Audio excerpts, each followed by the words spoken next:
Okay, so this is the Gizmo Part B solution. And on this one, we have to look through our list of purchases again.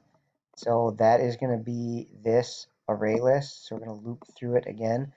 And on this time, we want to check if any two adjacent ones are equal.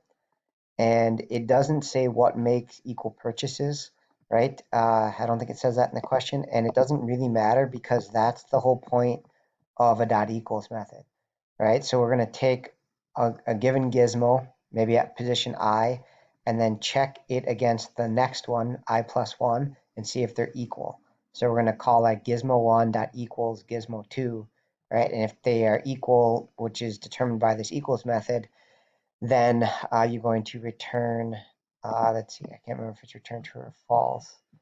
So it says, return true if any adjacent pair the gizmo objects are equivalent. So yeah, if they're equal, you return true. So basically the algorithm would be go through loop I and check I to I plus 1. And if they are equal, then return true. Otherwise, once you're done running through the loop, then you're going to return false, right? And then the only other thing that would be different here is I don't think you want to loop all the way till the end. So if this again was what purchases look like, we would want I to go from 0 to 4, because you're going to be checking each one against the next one. So when I get to 4, I'll check it against the fifth.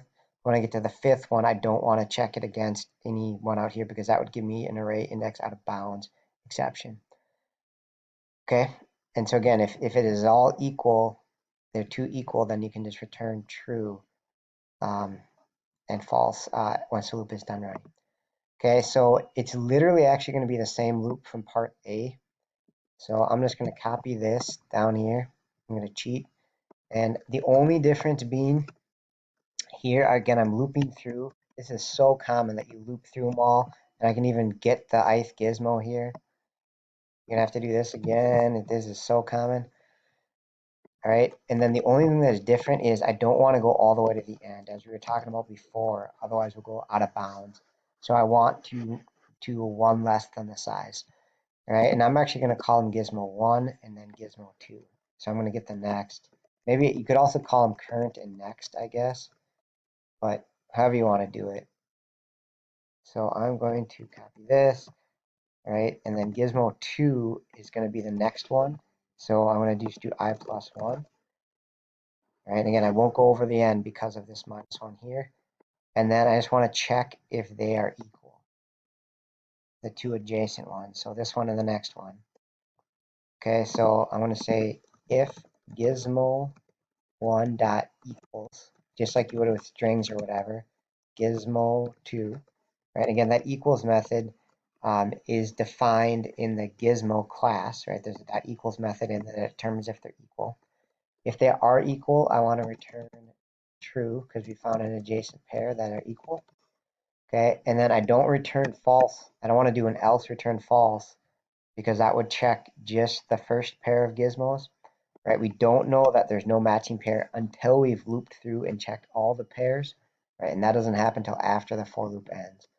Right? So once that's the case, if we get here, we never found a matching pair, so we can return false. Right? If we do find a matching pair, it stops right away. The method will stop running because you return true right there. All right, that should be it for part B. Part C is a little bit weird. You're going to just type out an answer. So I'm not sure, if you're using Eclipse, I might use like a word editor for part C. And there will be a video on that coming in a second. Again, if you are turning this in on the AP test, you could just copy the code, either the whole method or just the guts, copy and paste it in there. My students, again, you have the choices of emailing me this, or you can save the file again, this online purchase manager.java, save it, and then email that whole file to me. All right, that is it. Hopefully that helps. One more video for part C.